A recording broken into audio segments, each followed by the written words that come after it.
All the senior officers, को commanders के लिए, सबके लिए बहुत ही मुदिबाना मेरी गुजारिश है, बड़ी एक हम्बल एक रिक्वेस्ट है कि नमाज पढ़ के मसल्ले के ऊपर बैठ के आप आज के दिन की जरा ये सोचें, ये लड़ाई आप कहाँ लड़ रहे हैं। मैंने पहले भी एक वीलॉग में क्वेश्चन रेज किया था कि कहानी तो शुरू हुई थी 1947-48 में, जहाँ ग़ज़वा-ए-तर ये था कि कश्मीर की जंग लड़ेंगे और कश्मीर बनेगा पाकिस्तान।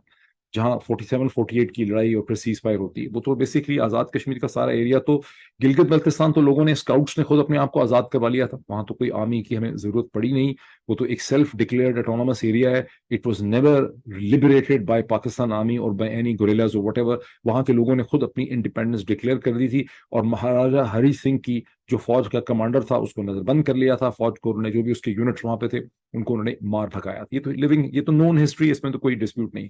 आजाद कश्मीर की जितनी टेरिटरी है, ये फॉर ऑल प्रैक्टिकल पर्पसेस जो हमारे अर्स्टवाइल फाटा से ट्राइबल्स आए थे, जो श्रीनगर तक पहुंच गए थे जब तक इंडियन आर्मी आई, प्रॉब्ली इन 26 और 27 नवंबर, वो वहां पहुंच चुके थे, they were clearly in a position to take Srinagar, लेकिन दे लॉस्ट देयर वे, और फिर इंडियन आर्मी आ गई, सिख रेजिमेंट ने लैंड किया, ये उसको लड़ नहीं सके। लेकिन जितनी भी टेरिटरी हमारे पास आजाद कश्मीर की है, ये हमारे पठान, पश्तून, ट्राइबल्स ने आज़ाद करवाई। पाकिस्तान मिलिट्री को तो शुरू में इजाज़त ही नहीं थी because of its English officers, British officers, और बाद में उन्होंने जो डिफेंड अपने आप को किया, तो वही लाइन ऑफ कंट्रोल है जहां पे आके पाकिस्तान आर्मी ने अपने आप को डिफेंड किया। This is what the history is, ये तो हर किताब में यही लिखा हुआ है। तो जंग तो वहां से शुरू हुई थी, कश्मीर बनेगा पाकिस्तान। उसके बाद ये जंग कहां से कहां चली गई है। अगली जंग लड़ी गई 65 भी लड़ी थी कश्मीर के नाम पे।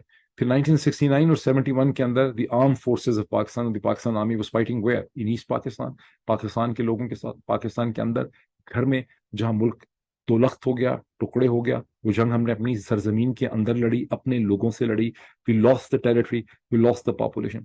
अगली जंग हमने कहाँ लड़ी, 70s में हमने बलूचिस्तान में प्रोट्रैक्टेड वॉर लड़ी, अपनी धरती पे लड़ी, अपने लोगों से लड़ी, जंग हमारे अंदर आ गई। ये पॉइंट मेरा क्या है, जंग हमारी सरजमीन के अंदर आ गई। उसकी अगली जंग हमने कहाँ लड़ी, अगली जंग हमने लड़ी सिंध में, जब जुल्फिकार अली भुट्टो को फांसी दे दी, तो सिंधी अवामी तहरीक ने जो शोरश पैदा की, उसके रेस्पॉन्स में पन्नू आका का कैंटोनमेंट कायम किया गया। हमने सिंध की अपनी धरती के अंदर अपनी जंग लड़ी। फिर हमने अगली जंग कहाँ लड़ी, फिर सिंध को बैलेंस करने के लिए कहते हैं कि एथनिक कार्ड प्ले किया गया, जिसने एमक्यूएम की शक्ल अख्तियार भरपूर तरीके से की, स्टूडेंट मूवमेंट को एक पॉलिटिकल पार्टी की शक्ल मिल गई। तो 80s 90s और उसके बाद के जो पूरे 30 35 40 साल हैं, हमने कहाँ जंग लड़ी, हमने कराची के अंदर लड़ी। सो हम कहाँ कहाँ जंग लड़ रहे हैं, फॉर्मर ईस्ट पाकिस्तान अपनी धरती में, बलूचिस्तान में, फिर हम लड़े हैं कराची में, फिर हम लड़ रहे हैं सिंध में। और उसके बाद 9/11 के बाद हमारी पॉलिसीज के नतीजे में एक ऐसी सूरत हाल पैदा हो गई कि हमने अगली जंग उस अर्सवाइल फाटा में लड़ी, जहां के ट्राइबल्स ने जाके कश्मीर को आजाद किया। Look at the irony, look at the contradiction, look at the जुल्म सितम जो हम अपने साथ कर रहे हैं। हम उस फाटा में जाके हमने जंग लड़ी, उन ट्राइबल्स के खिलाफ हमने जंग लड़ी जिनके फोर फादर ने कश्मीर, आजाद कश्मीर को आजाद करवाया। अब इसमें मैं रोना शुरू कर दूं, मैं इस पे क्या करूं।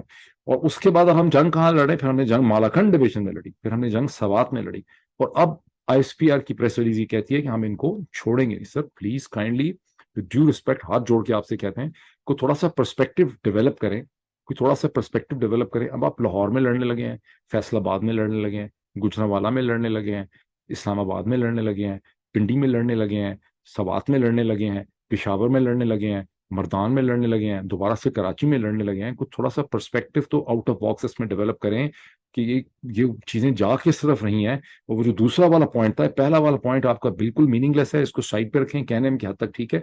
जो एक्चुअल चीज है वो दूसरी है कि आप इस मुल्क में पॉलिटिकल रिकॉन्सिलिएशन के लिए